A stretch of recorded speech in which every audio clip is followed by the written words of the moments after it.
Welcome to the Practice You podcast. My name is Elena Brower.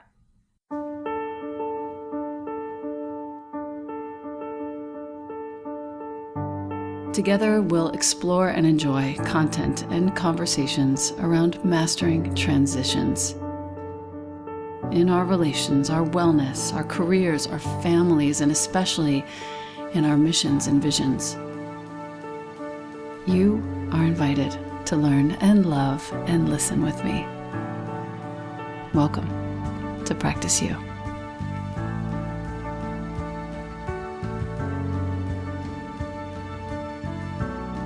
Welcome back to the podcast. I have today author, activist, beauty explorer, and mother of 5, Jodie Patterson, whom I've known for 20 years, dude. She holds the position of the chair of the Human Rights Campaign Foundation Board, our nation's largest LGBT organization. Can you tell I'm excited? As a globally recognized activist, Jodie speaks on topics of radical parenting, identity, and gender. We are going to get into this story in a second, but Jodie, welcome. Hello. It's been years, like you said, a long time. Yeah. Yoga has how it started always, but I've wanted to have you on the podcast forever, and now more than ever, I am just so thrilled and honored to have you here. And I'm going to jump right in as I do. Your son announced at the age of 3 that he wasn't a girl, he's a boy. Mm-hmm. And in that moment, you set out to inform yourself, shift your bias, change the way your entire community understands gender. And you chronicled that journey in your memoir, which I read voraciously in 2 days. It's called The Bold World, a memoir of family and transformation. The one and only Alice Walker hailed this book as marvelous. And literally the entire time I was reading your book, Jodie, I forgot about the pandemic. I forgot about myself. I forgot about my life. And the way in which you told your story is so inviting and so true and real and beautiful. And it makes the entire conversation turn from, oh, that is scary, different shit, to, wow, this is beautiful. This is exactly what I needed to understand. Your second book, Born Ready, which has as its subtitle, The True Story of a Boy Named Penelope, allows your children's voices to be heard. And this book is how your kids show us how an entire community can change for those they love. I'm just dying over this whole conversation. I'm so happy to have you here. I want to continue just talking about your history so that my listener can know who you are before all of this. You're a longstanding entrepreneur. You co-founded 2 beauty companies. You received Beauty Skin Expert of the Year from Cosmo. You co-own Joe's Pub at the Public Theater, which I forgot entirely. Remember that? Yeah. I forgot about that place. And along with the work you do with the Human Rights Campaign, you're also on Mount Sinai's Institute for Health Equity Research Task Force. I was just talking to Latham recently, too, about medical racism. Yeah. Holy God. You're also on the advisory board of the Ackerman Institute's Gender and Family Project. You're on Mount Sinai Center for Transgender Medicine and Surgery Advisory Board. Thank you. And the UN has recognized you as a champion of change. I am dying over all of these developments that have happened since I've seen you last in person. There are so many facets. You've been born so many times, is what I feel. That is true. When you talk about There's that, one when you say quote, born so many times, I'm sorry, I don't want to yes. jump in, but that just No, stood go out ahead. to me. Go ahead. When you talk about being born so many times, I actually counted this out a few years ago, and I looked at looked at the 25 years, the last 25 years, and I just wanted to see what I had done because I was feeling so tired, right? But more so than just the regular tired. And so I counted 9 career changes, 18 homes, movement into new homes, 2 husbands, also the two ex-husbands, 5 children. And I wondered, why was I changing so much? Am I just an unsettled person? And I really thought about that. And I do think I rebirth a lot, quite often. Yes. To me, it's a Yes. great thing. It feels good. It's difficult. But in the aftermath of being reborn, I have this new vision. So you Mm, noticed something that I also noticed, rebirth. yes. I I took copious notes on your book, and I wanted to do a really good job in ensuring that my listener gets to know you pretty well and gets inspired to make some moves based on your story. And I want to start with this quote. I've always been told that women are powerful, tenacious, and important, that we pull from limitless places. I don't know why this makes me cry. That we make magic wherever we go, shining light into the darkness, forming impenetrable shields with our love, and that beneath moments of weakness are endless reserves of strength. That I think sums up, like, I think about this all the time. I think about death. We both turned 50 this year. I think about death all the time. And I, like, that would be perfect to read at my funeral. But honestly, that's how I want to begin this. That's the sort of overarching foundational roots and leaves of this interview. You were a city kid. You spent summers in the South, and you felt the South held, in your words, some secret medicine. Like there was some sort of spirit in the soil. These were your words.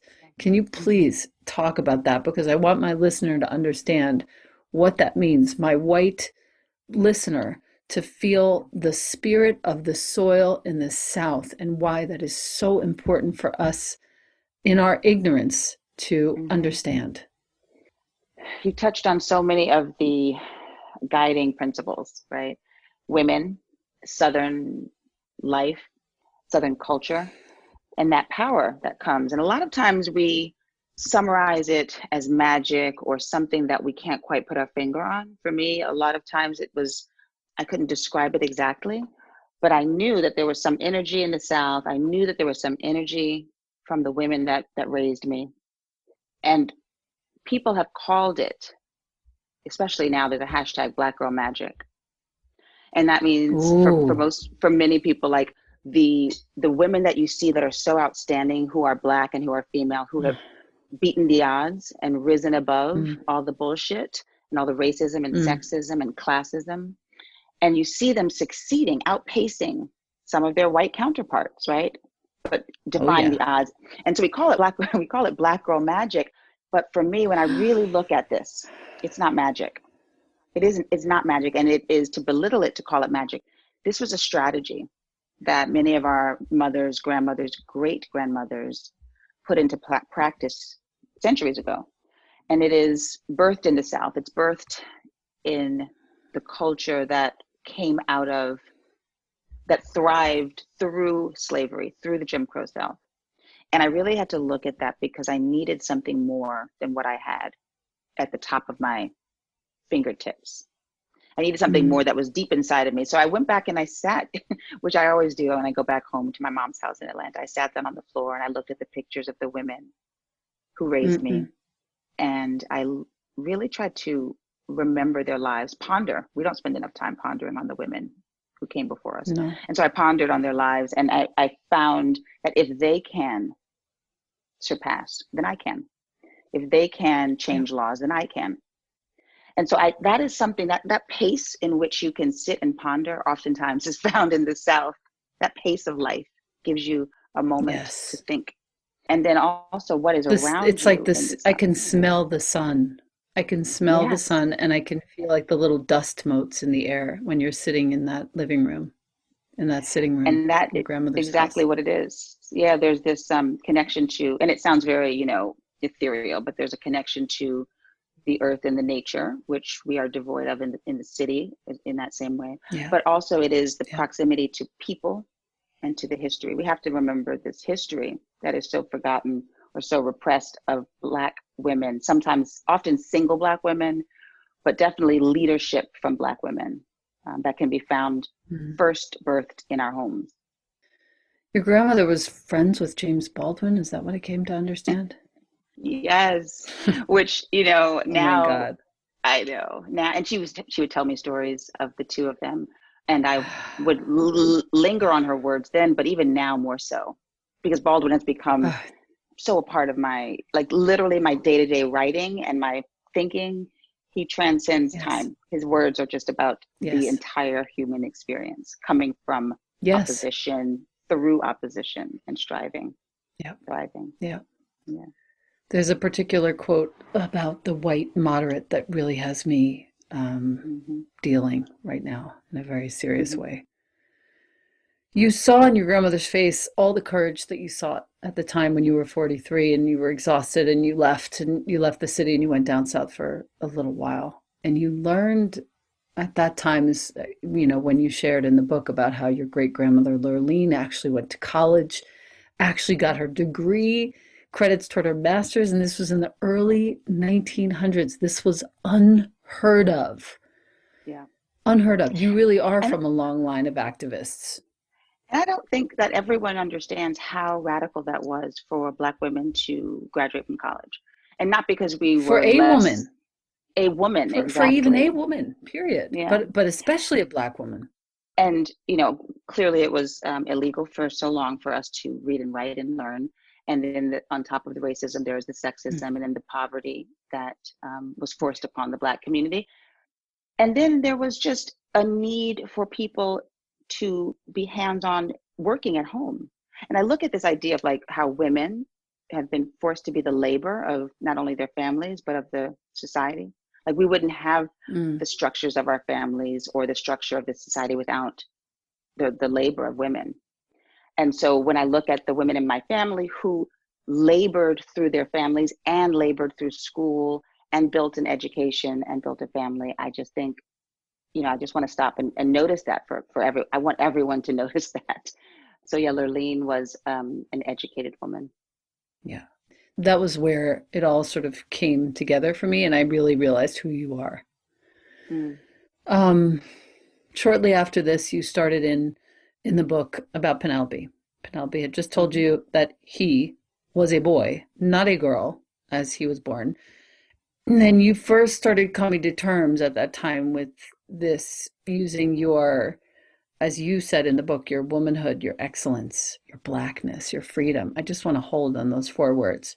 You used your Mm-hmm. womanhood, your excellence, your blackness, and your freedom to Mm-hmm. come to terms with the fact that this human who was born a girl is actually a boy.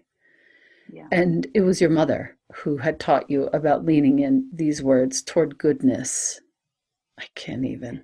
There are so many It's quotes in here that I'm freaking I out can't about wait right to now. see your highlights in the book because you're reminding me. Of course, I've written it, I've lived it, I continue to live it. Mm. And then when you highlight certain sentences and words, even those four words, it just brings it back so much stronger for me because some of those words, although those words can take on different meaning for different people. Blackness, I mean, look at that. That Yes, could be a negative. Many people don't even want to say the word black.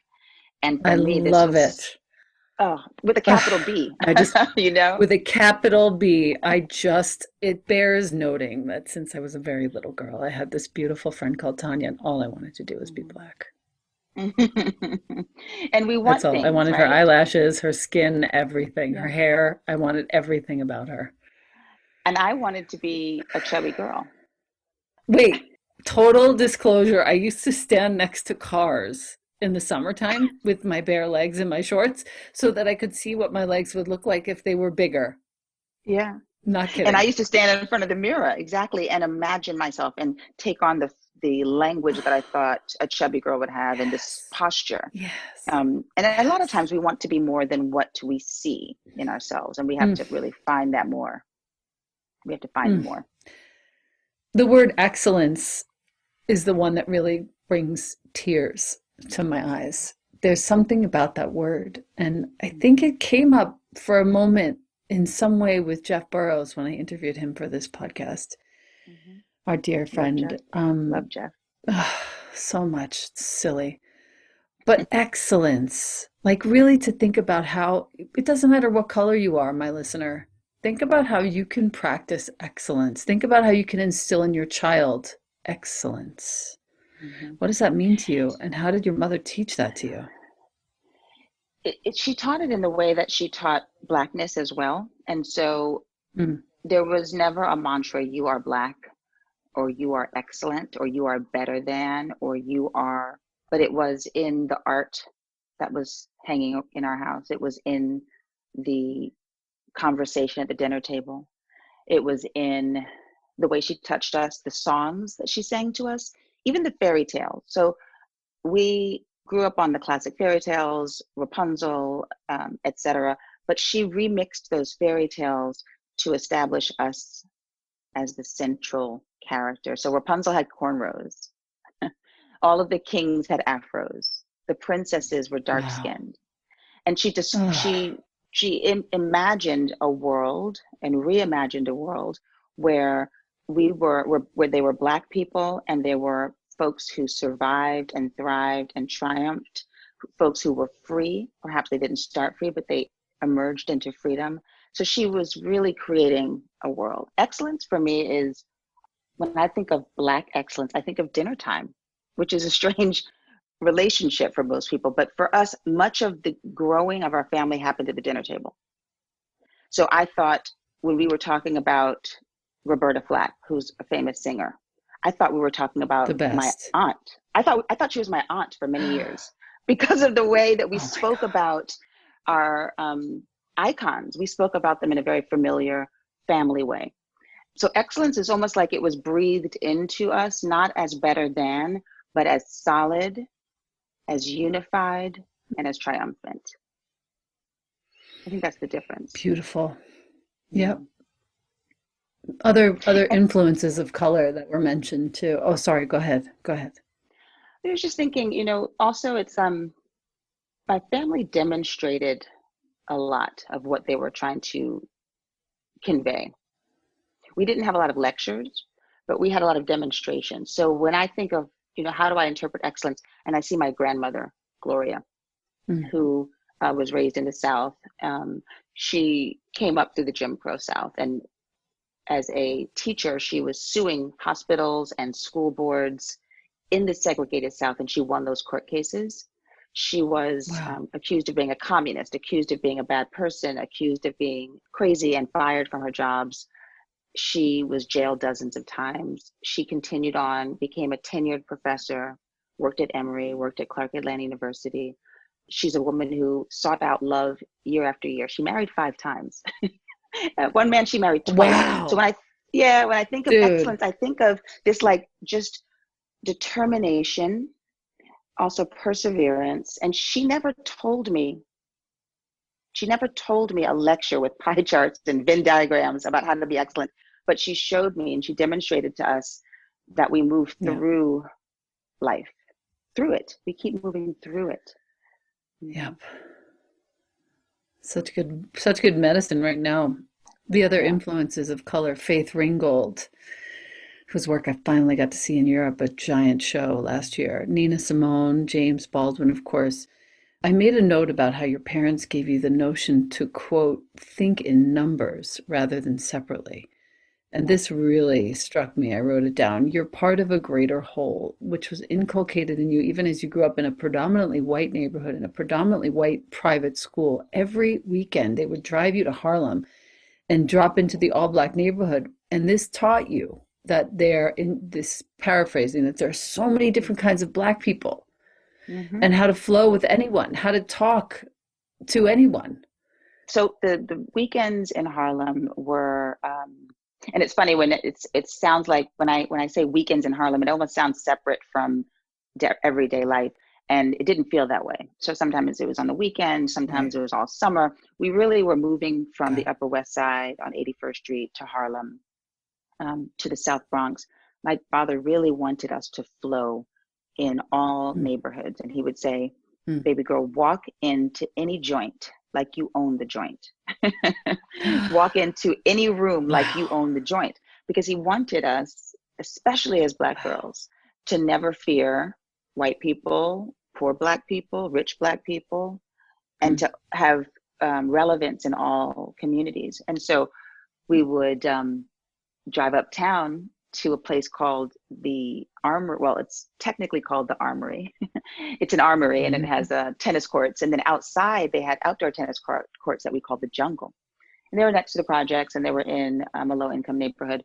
But that wasn't the point for us. The point was that we were outside, and we heard African Bambaataa. We heard the Nation of Islam. We had our friends. We played hopscotch. We played Heaven. tennis, ate lunch outside, and we had a taste of Blackness uncontained. So in my home on the Upper West Side on 81st Street, Blackness was in our home, in our apartment, on our walls, in our literature, in our language. But when we stepped outside, right, to Central Park West, there was no relevant Black culture there, or obvious Black culture. Yeah. But in Harlem, we had obvious Black culture. And that was it. That was change. That made the difference for us. I now seek out Black culture. You can't keep it away from me. I'm going to find it no matter where I live, no matter what socioeconomic group I'm in, or what boardroom I sit in. I'm going to bring Black culture and seek out Black culture. No, I get it. And I actually, as I shared, Black culture for me was everything as a kid. And I also sought it out. And to my parents' chagrin / ultimate approval in the end, because they realized there's just people, good people. And what would we be with? What would this country be without Black culture? We're looking at art, we're looking at music, we're looking at language. Everything. And I think even now, Elena, it's like even now when we think about a path forward, we would be foolish not to look at Black women and the culture that Black women have articulated in the home. And we would be foolish not to bring that into the boardroom, into politics, into our communities. It's about connectivity and love and care and excellence and womanhood. Yeah, exactly. All of Your that. dad, please. Your dad was the co-founder, this bears noticing. He was the co-founder of the first Black-owned brokerage firm on Wall Street. He would tell you, as you said, that there was no place you don't belong. Do your hair how you like, walk in like you own the joint. But I want to talk about how he helped you manage when there were a few incidents in the book mentioned when you would walk into some building on Park Avenue or wherever in Manhattan, and a white doorman would mistake you and your family for the fucking help.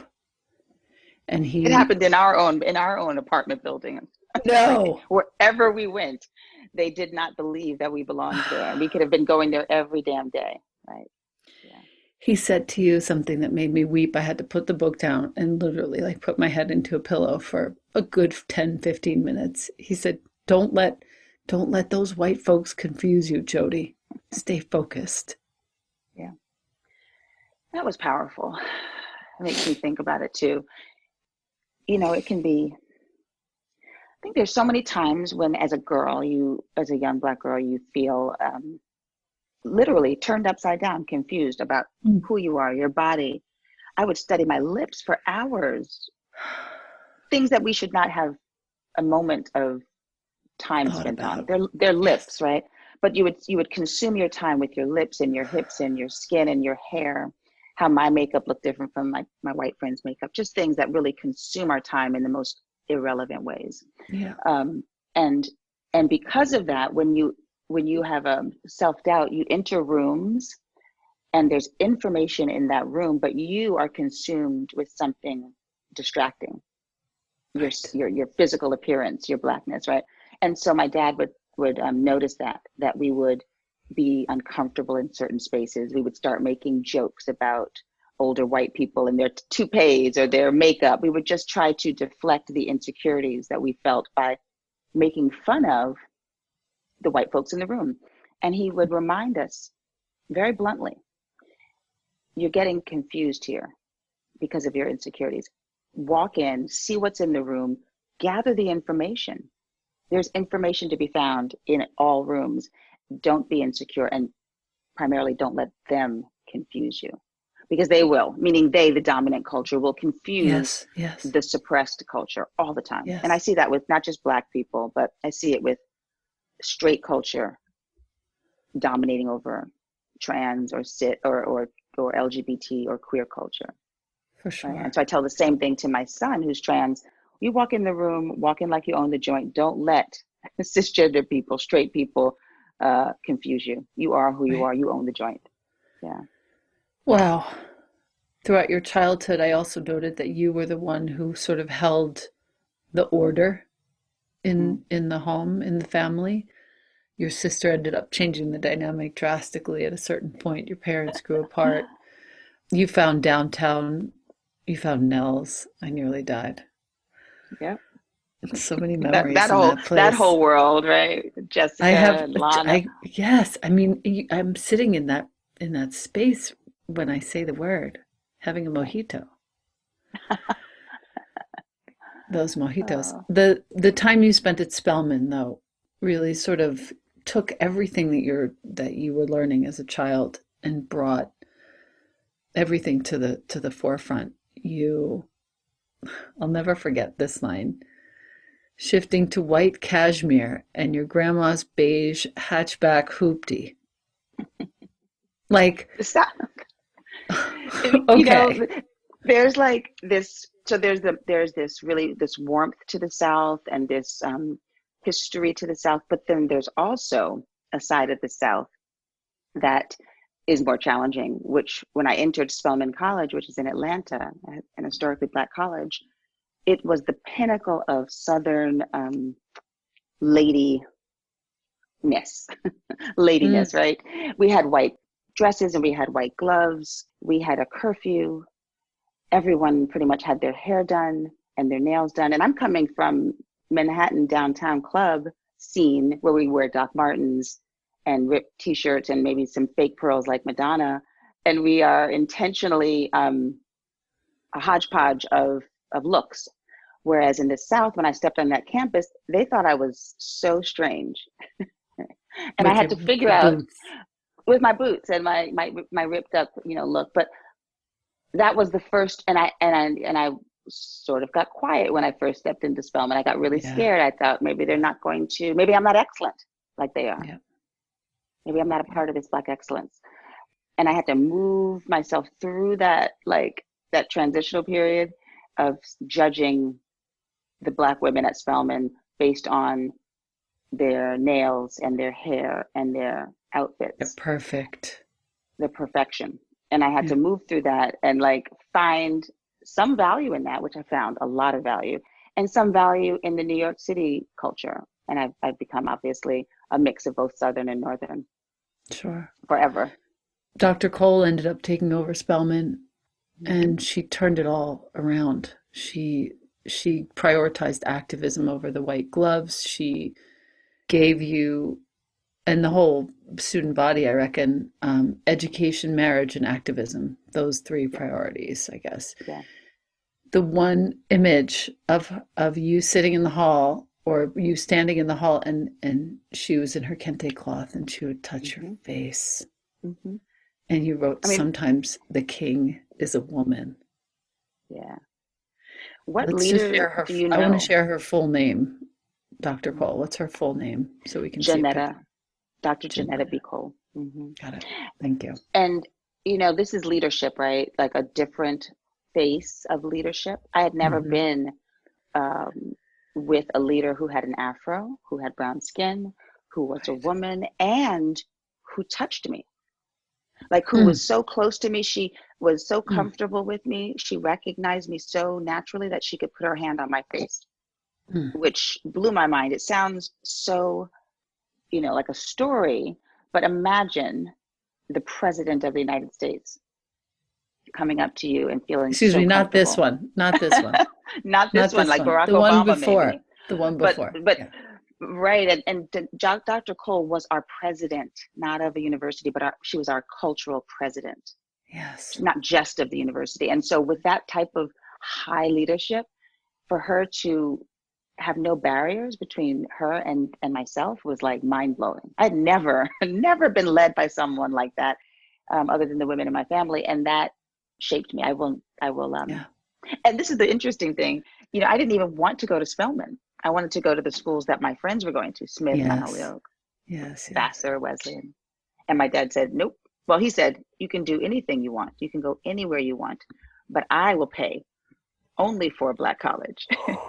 Ooh. And I thought, oh shit, I guess I gotta go there. Turned out to be the Yep. best decision of my life. No, well, I mean, Maya Angelou commencement speech, excuse me. Yeah, yeah. And she, it was a series of women. This is why it's so important.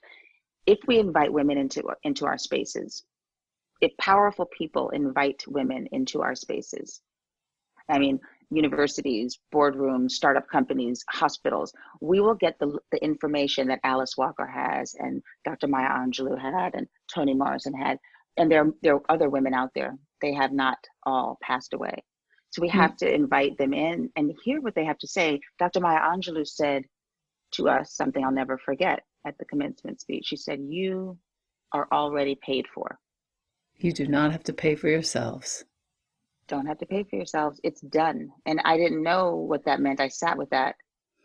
And she was saying what my dad was teaching me about Pan-Africanism, about thinking in numbers. We've done this. The aunties and the great grandmothers have done this for you. So you are here, own it, and don't waste it, and then do it for the next, right? Like it was powerful at the She commencement said, speech. she went on to say that when you walk into an office, you do not walk alone, and you bring everyone that has loved you with you. Yeah. Bring your aunties. Bring your And that's aunties. and that's a funny thing because I have found myself over the past 5 years entering office spaces and boardrooms more than ever, stages with 5,000 people in the audience, and I have to bring my aunties with me. Literally, I That's look at them right. before I get on stage, bring them That's right. in, and drape them around me, mimic their Yep. personalities sometimes, Yep. Yep. um, and that's like that idea of when people say, "God, she just has something about her." Oh no, it's the aunties that you're seeing. It's everybody who's walking with me. In closing, she said, quote, "However I am perceived or deceived, lay aside your fears that I will be undone, for I shall Mhm. not be moved." Yeah, that sturdiness. I shall not be moved. Sturdy is another word that I like to use, and it comes from that. There are all of these things that I think pull us, particularly as women, Mm, right? Morals pull us, husbands, spouses pull us, toxic male mm, energy, white supremacy, the children pull us, right? mm. Our home life pulls us. We get pulled in so many directions, and we have to plant ourselves and be sturdy so that when we do get pulled by these sometimes very amazing people and things like family, we do not get broken, right? And it's this idea that I've been recently thinking about, even after I finished writing this book. The next book I'm working on now is about, part of it is about untethering as a woman. Mm. And untethering for me is detaching from the things that define us. So detaching from some things that are great things, like detaching from children, spouses, morals, even for me, Parents. parents, and not forever. I don't mean go off into the world as a lone ranger or be an astronaut and go live on the moon. I mean, women as leaders have to detach for a moment to Yeah. understand freedom. Yeah. Yeah. And Yeah. and that's that, You freedom is actually, essential. at this point in the book, you actually detached for a time from your dad. Hmm. And because he Hmm. was super patriarchal in a really damaging way for you. Yes. And you said once you give a person the right to judge one tiny part of you, you invite that person to define all of you. Hmm. Yeah, he was complicated, and I wanted to not sugarcoat his personality. Right. He was one of the leading defining people in my life. He was also one of the most harmful and and taxing people in my Yeah. life. Yeah. He showed me how to be strong, but he also insisted I not be stronger than he. He showed me how to be smart, but he thought I should not be too smart as a woman. He's very contradictory. I mean, he had these great and grand ideas for our family, but he would cap them. His sexism was so apparent that it would always surface. The sexism would always surface. Right. And there was a moment in my life when I asked him if I told him I wanted to go to grad school and I wanted to study literature. And he told me that only fat, gay, ugly women go to grad school. Wow. And that I should focus on getting married well because I was so beautiful and my brown skin was so beautiful that I could marry well. Wow. It's like Wow. so crazy to talk. But when he said it, I realized that he was a man who was burdened by his generation's ideas on sexism and Mm-hmm. colorism, and I knew I had to pull away from that, detach from that, because I had to have freedom from those. I didn't want his old ideas planting themselves on my somewhat new mind. Yeah. Right? We do that all the time. We put old ideas on new people. So I had to pull away. And then I did come back. It's like, that's the thing. Yeah, no, no. We, we Yeah. pull away so we can come back different. Well, insert New York City, insert Mm. Surge, Area MK, Fez, Time Cafe, East Village, road trip with your grandmother, launching D'Angelo. Hello, Yeah. which was like Oh, in my life for years. That was my mm, soundtrack. That first album. You were pregnant with your daughter. You opened Joe's Pub. You opened your PR firm. I met you shortly, I think, right then. And then you went back to Germany to help him die, your father. mhm.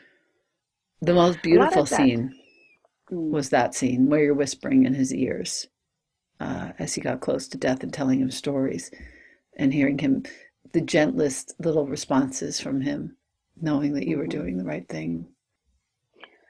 A lot of the what you just talked about, that arc of, downtown New York and Hmm. my first marriage to Yeah. Serge Becker and Yeah. Joe's Pub, D'Angelo. These were all great collaborations. Amazing. They were like, I have lived with a philosophy of collaboration, and sometimes those collaborations, almost always, they have a beginning and a middle and an end. Yeah. You can call it divorce, you can call it career shift, but those were some great collaborations. And even with my dad, it was a collaboration. In the end, when he died in Germany and I was there, it all came back. The entire story of my father and me came back consciously to me in Germany, and I could see the whole collaboration. Hmm. And this is something really interesting. Parents and children don't think of it as a collaboration. Hmm. Parents don't think of the relationship that they're building as a collaboration. And I don't mean that in that we give them the ability to have 50% of all the rule making, but I do think that we have to see these contracts that we make with our children as collaborative. Contracts don't work if one person is completely unfulfilled. Hmm. And so we have to rethink these contracts with the people we collaborate with, including our spouses, including our children. We have to rethink them over and over again, so that the collaboration, when it comes to an end, can feel justified, can feel worth it in the end. That whole collaboration that you and Serge created, the beginning, the middle, the end. I have this one image of you and Georgia picnicking on your bed on chicken after you and Serge broke up, and you're laughing outside and you're panicking inside. And I remember so clearly, it was right, I had to be right around the same time I was getting divorced. Jonah was like three and a Mm-hmm. half. And I remember having to hold the whole world together, it felt like. Yeah. And it was almost like I was back in that body again. And so I want to Mm-hmm. thank you specifically for that whole description because it helped me heal that within myself, just reading your story of that You moment. make it's like you make these moments. I mean, these moments happen, right? Like I call them sinkholes. When the earth opens up, it splits, you drop. Mm, And the sinkhole or the fissure of life is something that we as women never acknowledge as a part of life. We, in fact, don't even want to believe. We're not raised to believe that fissures happen. And they do. They're these absolute essential elements to life, whether you call it divorce or death or COVID, right? Sinkholes or fissures happen. And then we have to figure out how to move through them, and find the upside in the split, and then come out of the split. In that moment when I was eating chicken, rotisserie chicken on my bed with my daughter, because I mm. just could not get out of bed, we were trying to find the upside. We were trying to come out of the split. And we do, but we We have to always do. really think about it, how to find the upside in the split. Yep. Mm-hmm. The upside after that, Vibe magazine, Zach Posen, you rock that. Yeah, Second pregnancy with Joe. Cassius, Georgia Beauty. Oh my God, I loved mm-hmm. walking into that store. That was Oh fun. my God, on Houston. That was when, right around then, you met Nine. Mm-hmm. Penelope He's, came along. I oh mean, gosh, wow! that whole period was like boom, boom, boom, boom, boom, boom, boom. It was like Amazing. firecrackers just popping off in our lives. Um, Wow. you know, I had my daughter from my first marriage. Then I met Joe, like you said, and we had three Mm, children back to back. And then we found new love in a person who I did not birth, but who became my son. His full name is Air Nine, and we call him Nine or Ninety Poo. he And it's hates he hates spelled that name. Nain, just in Yeah, case my listener is a visual person. yeah, Nain. But really, he was a moment. He just walked into my store. I had a store on Houston. We were open late at night, and he sort of skateboarded in with this beautiful sort of Jean-Michel Basquiat energy. Mm, And over the course of a month, we became inseparable. And that sounds so strange as a mom to like let someone in your space, right? Personal space right. with your vulnerable kids. But it was undeniable. We just could not be together. And a lot of people were angry at me, especially my husband at the time. He thought this is so dangerous, letting someone in our life that we don't know. We don't know his Mm, background. We don't know his language. We don't know anything about him. And I heard what he was getting at, but I said, just spend some time with this kid. And so we all just spent sort of, you know, personal time with him. Joe spent time with Nine at the basketball court. I spent right. time at my store, and he became a part of our lives, and eventually moved in with us and worked for Serge Becker at Miss Lily's, and you know, went to Wow. college. It just, you know, he's a special person. And at that point, Penelope Hmm. declared. Othello came, and then Penelope declared. I know we can't forget about Othello. Mm-mm. Penelope declared, Mama, I don't feel like a boy. I am a boy. Yeah. And you found that teaching your kids about transgender was sort of like the way your parents infused your life with pride and capital B Blackness. Hmm. There were so many little moments, and I don't want to sort of ruin it for my listener because you really do have to read the book, but there were so many moments where you're teaching Joe's dad, who's from Ghana, how to change the pronouns, Yeah. the accent that I mean, you managed to get it in there. I could hear the whole thing. And then explaining to your own mom about gifts. The quote was, colors and symbols may mean more to you than you might understand. Hmm. May mean more than you might understand. Meaning, like you have a girl called Penelope, you buy pink hangers, you show her the dresses, and she chooses the Spider-Man toothbrush. And this is how it goes down. You ended up finding a trans girl who became the de facto advisor to your family, Jazz. Jazz Jennings. Yeah. And I want to backtrack a bit. Like, Please. you know, and I'm so glad you gave the full description of my life up until the point Penelope says, I am not a girl. Because Yes. that fullness to my life, from the women in the South who were activists that raised me, from my downtown eclectic life in New York City, to my meeting of my adopted son, these are very different worlds. And so I gravitated towards different worlds. And then, and I clung to diversity, I clung to inclusion, Harlem, Upper West Side, right? And then I meet Penelope, my third child. And that type of change, that type of difference rocked me for a Mm, moment. I was used to different cultures, but then that difference scared me. And I had to go back into the thought, I had to go back into the memory of my family, right. right? About self-determination and about pride and about owning everything. And I had to give that same blessing to Penelope. Because when your kid Right. says, I am not who you think I am, I'm something entirely different, it Wow. it makes you question who you are. Right. So if Penelope is not a girl, then who the hell am I? And that's just so big to unpack. Thank God Penelope got to see and watch that interview.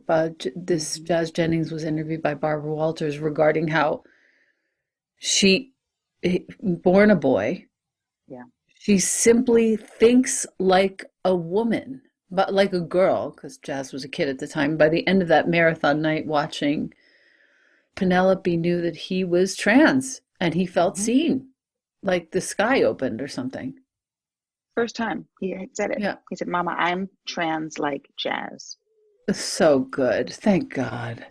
There was no other image for him to just to mirror, not mirror, but to there was no wording for him to pull from. There was no blueprint, and he was trying to give us the language by like stomping on the dresses Mm, mm, and mm, refusing the pink.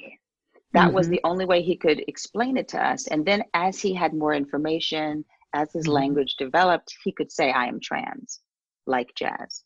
But it was, it's like, this is why representation matters.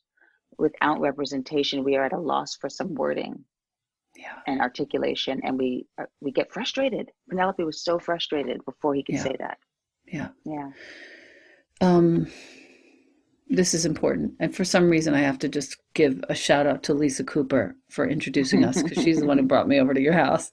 Yeah. But right at this point, and I'm thinking of her right now for some reason because she's such an active voice for trans people. In certain societies and cultures, my listener, perk up your ears if you're doing something else. Trans people are revered as two-spirited, revered, holy, two-spirited humans. Yep. I just need Yeah. to really just put a big banner right there. Yeah. This anger towards trans people and this distrust of trans people is a cultural thing. It's not all over the world. It is not necessarily even it's definitely not what is done all over the world.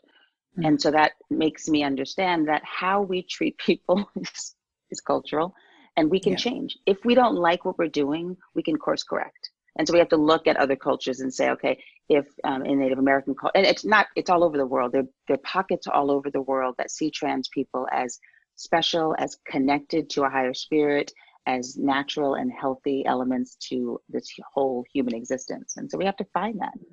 We have to find Mm, those cultures, because otherwise we just start dividing and killing. And I want to just mention in 2019, there were 309 murders of trans people, yeah. not by other trans people, by cisgender people. Yes. Who were So, afraid, scared, put off, yeah, whatever the case. 309 globally murders. Yeah. You know what's interesting? You a little bit later in the book you talked about the Patterson school. Mm-hmm. Your parents created this black environment that was reflective of the capital B, black, capital S self. The only place that you had had for spiritual expression before that was church, and they wanted more for you and for the community and the sort of nourishing capital B black environment that was missing from mainstream schools and putting that at the center, black culture at the center of learning. You had Stan Latham teaching storytelling. Yeah. Unbelievable. You had Charlene Hunter Galt teaching on Mm-hmm. current events. Do you know that I dated her son, Chuma? Chuma, I know. That is, to me, that was just such a great moment when I realized you and Chuma knew each other and you Yeah. dated. I love that. So great. We're still totally in touch. He actually went to school with Jonah's, who ended up to be Jonah's father, Mhm. Anthony. He went to Emory with Uh, Anthony. oh, funny. Um, all I know is that I died when I met Yeah. Charlene. There was this one moment where I had to get on a plane with Ed Bradley to fly Mm-hmm. to see them for the summer. And I was so nervous, first of all, the whole plane, but when I met Charlene for the first time, I could not speak, and all I did was listen for days and learn. As we should, right? As Wow, we should. There are many what a moments when woman. we would to listen to these women. Exactly, Wow. is all we need to do. After a couple of years, I'm sort of jumping around a little bit, but I want to Mm-hmm. talk about the trans camp in New Hampshire, where Mm-hmm. I might have to read Penelope's story, Penelope's poem too. But the trans camp in New Hampshire, where Joe is the father of Penelope, my listener, Yeah. who is now a boy, obviously, and Joe's high school sweetheart and her family happen to be at trans camp, where the whole family can go and finally just sink into the reality of having a trans child. There is Joe's high school sweetheart and her family sitting at the next table. This was a real turning point for you and your family. And I just want to talk about that because if anyone's listening or knows somebody who has a trans kid and might need to know about trans camp, here's your chance. First of all, it's the camp that is something we do every year, sometimes twice a year. And so the family will go, and then Penelope will go just as a camper by himself. But it's a camp, like you said, for families who are raising trans kids. And the entire family can come, and the kids do camp activities, and the parents sit down in groups and talk about issues that are looming over us. But the complicated part, as with all of life, is this little thing called racism. Because as Black people, we are so tired of being in environments where we are the only Black people, because race will overshadow everything and we can't even, get to the matter at hand. So when I was Right. telling my husband, Joe, at the time that I wanted to take the family to trans sleepaway camp, he said, oh gosh, here we go again. We're just going to be around a bunch of white hippies. We're just going to be Right. the only Black people in the, Don't um, make me go. yeah, don't let me go. I don't want to be around the Birkenstock folks. And I understood what he was talking about. But when we got there, we ended up going because I said it was important. I reminded him he has Birkenstocks. His mother's white. Like, come on, let's cross these boundaries, right? And then when we got to Funny. camp, ironically, there was one other Black family, and it was his girlfriend from high school. Sick. Sick, and she's also, Sick. there's some African heritage there, and that made him think, okay, if she is here and I am here, maybe this is not so insurmountable. There's, and again, representation. We have to see ourselves in moments, Mm-hmm. um, so that we can understand that we are not one strange person, that there are Right. numbers of us. It's a Right. body of people going through this. Your kid's a prophet, straight up. Mm. Um, Bishop, who runs the school where he now goes in Brooklyn. So impressive, by the way. Wow. Macadamy. Macadamy is the name, and it's Unbelievable. beautifully run. Yeah, beautifully run school. She not only assented to the fact that Penelope was a boy, she called him a prophet. And at this point, I took the time to write the whole piece that Penelope wrote at age 6. Mm. And I think it's a good way to close, but I definitely, after I read this, I want to talk about what you're doing now and what's to come and where we can find you. I might be a ninja, but I got a heart. I might be tough, but I got a heart. I'm like that from the start. My legs are hard as steel, but I'm not despicable. Penelope wrote that at age 6. Age 6. At that. My God. Oh, his words stopped me in my tracks. They always have. Yeah. What he was expressing in that, from what I can see, Mm. is that he is not hard. He is not angry. He is not disruptive in a bad way. Mm. All the things that many of us were feeling about him, we were seeing a kid crying and stomping and refusing and demanding, and we thought that was anger and disruption in a negative way. But he's saying, what he's telling us in that poem is he is beautiful and loving. He is tough and triumphant, Mm. but his heart is full. And this is what we have to look for. When people come to you in peace and they tell you who they are, we have to listen. For me Mm. not to have heard him fully would have been catastrophic. Mm. Yeah. That was the fourth or fifth cry of the book, I think. I ended my notes on the conversation you had with Lerma about how self-identity begins at 2 years old. Hmm. And I think that's a really good place to sort of, just in case my listener thinks, well, trans isn't really real, it's just some Yeah. random choice that people make based on some trauma. This Right. child came out of the womb like this. There was not a Hmm. question. This is not a girl. Yeah. And And I, yeah, I had to think please. about that too. I really did. I thought, Mm, what have I not done? Did I forget to love? Did I forget to spend time? Did I forget to tell this Penelope, this child, about all of the strong women of the world? That I forgot to teach feminism? Because mm, 3 years old is around the time when my mom started teaching me about all the strong women. I knew Billie Jean King, Nina Simone, Audre Lorde, Dora Welty, Toni Morrison. I knew these women. mm. And I thought maybe I've forgotten to talk about feminism to Penelope. Maybe Penelope is rejecting being seen as a weak girl and wants to be seen as tough. So I thought, maybe she's picking toughness. Mm. And I said, okay, baby, however you feel is fine. And Penelope said, no, Mama, I don't feel like a boy. I am a boy. So feeling versus being are two separate things. Right. And Penelope needed me to hear that. So when you look at, here's a little bit of the science, the brain for all of us, not just trans people, but for every human, starts to develop identity at around 3, then another time around preteen, and then another time around young adult. There are moments of identity development that the brain goes through, placing the person in relationship to the world.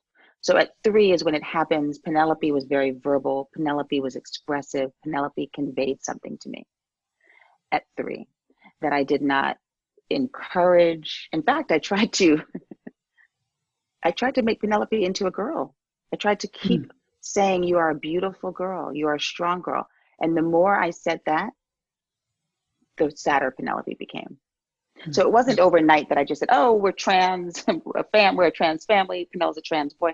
I still drilled down in this idea that Penelope was a great, strong girl.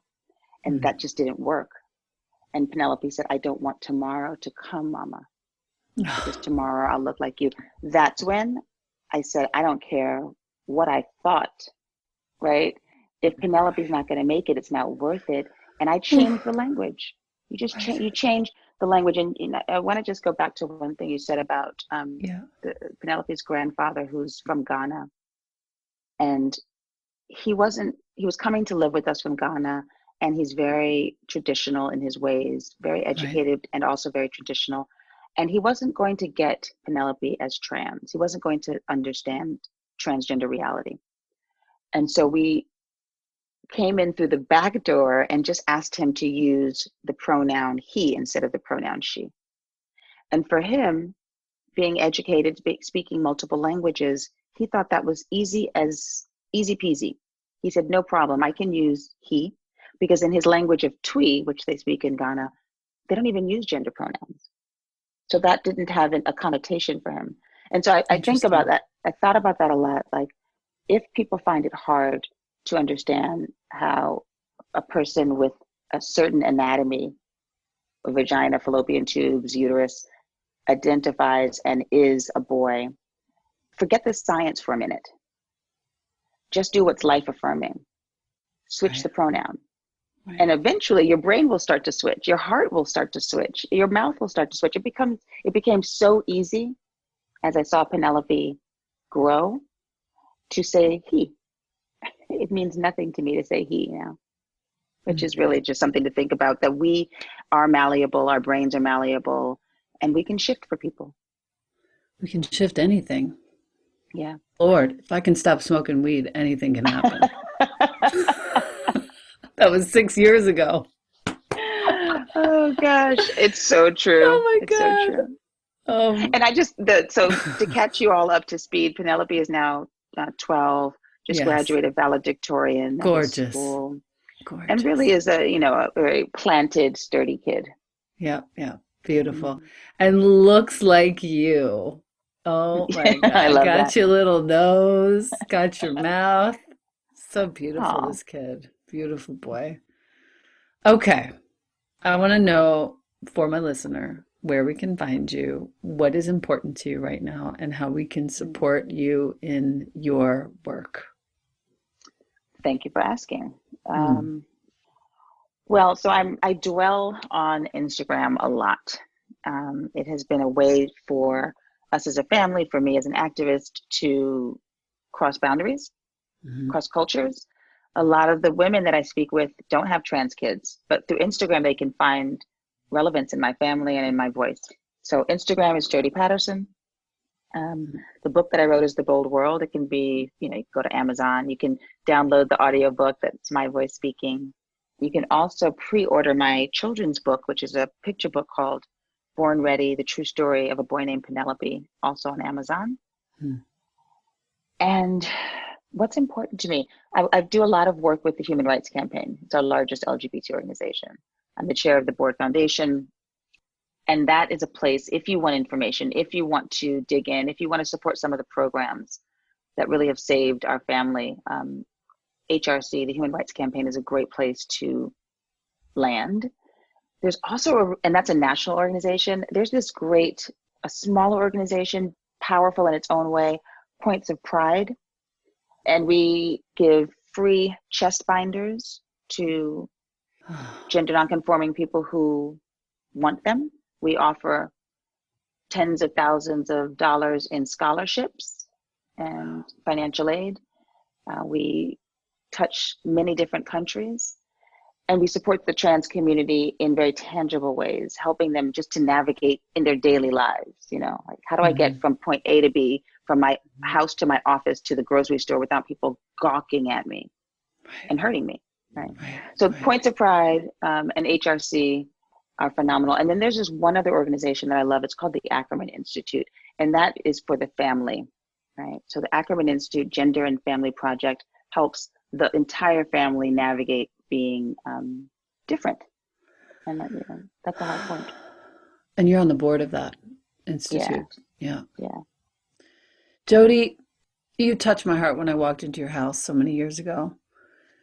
And I saw this insanely powerful, beautiful, confident, yet utterly fragile woman who, again, made me just want to be Black, first of all, but gave me a beacon, like a lighthouse. Like, I want to be like that.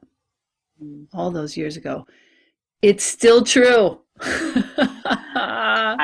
Ironically, It's you say still that because true. I saw so much light in you, so much light in Ah. you. And your first, my first yoga class with you that Mm. Jeff Burrows brought me to, after the class was over, I just cried. Because I was in Ah. child's pose, just cried. And you said that's exactly what you should do. Oh, God Just let it out. bless. Yeah. Yeah. I So just thank want to you. thank you. Yeah, thank you so much for being here and taking the time with us. And I can't wait to see how it all unfolds and how much good and how many lives that you get to touch and help. Thank you. Thank you. I Yeah. love you. Love you too, Angel. Talk soon. Okay. Bye.